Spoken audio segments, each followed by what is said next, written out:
Surgical medical કોલેજમાં મહિલા doctor પર થયેલ રેપ અને મર્ડરની ઘટનાને પગલે દેશભરમાં રોષ વ્યાપ્યો છે, ત્યારે આણંદમાં પણ પ્રત્યાઘાત પડ્યા હતા। 9 ઓગસ્ટ 2024 ના રોજ કલકત્તામાં ઓન ડ્યુટી ઇન્ટર્ન ડોક્ટર સાથે જે ઘટના થઈ તે ખૂબ જ દુઃખદ છે। ત્યારબાદ ઉત્તરાખંડ, મુઝફ્ફરાબાદ અને ક્રમિક રીતે આ દુર્ઘટનાઓ ચાલતી રહી છે। સ્ત્રી ક્યાં સુધી આ સહન કરશે?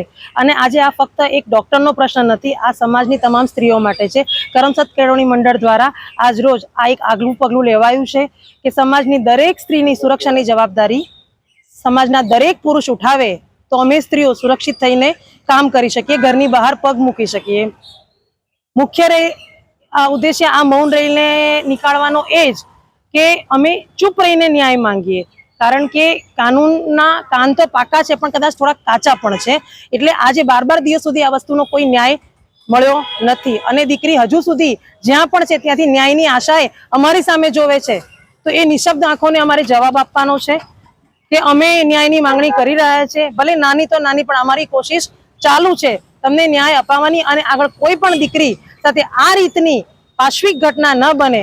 સમાજને એક જ વિનંતી કે આ બાબતે જાગૃત થાય, દીકરીઓને સશક્ત બનાવે અને પુરુષોની સમજને વધારે, દીકરી અને દીકરા બંનેને એમની સમજ પ્રમાણે જ્ઞાન આપે તો સમાજમાં થતી આ બધીને આપણે રોકી શકીશું। બાકી યુગો બદલાતા રહેશે, ત્રેતા યુગ આવે કે સતયુગ, પણ સ્ત્રીની પરિસ્થિતિ જો આની આ જ રહેવાની હોય તો પછી આપણે સ્વતંત્રતા દિવસ મનાવવાની પણ જરૂર નથી, દુર્ગા પૂજા કરવાની પણ કોઈ જરૂર નથી। જો સ્ત્રી આ જ રીતે પીડિત રહેવાની હોય તો મારી અપીલ છે સમાજના દરેકે દરેક વ્યક્તિને કે આ ઝુંબેશમાં જોડાય, પોતાનું સમજીને, પોતાની દીકરી સમજીને એ માતા પિતાની પીડા સમજવાની જરૂર છે જેમની દીકરી સાથે આ પાશવી દુર્ઘટના થઈ છે।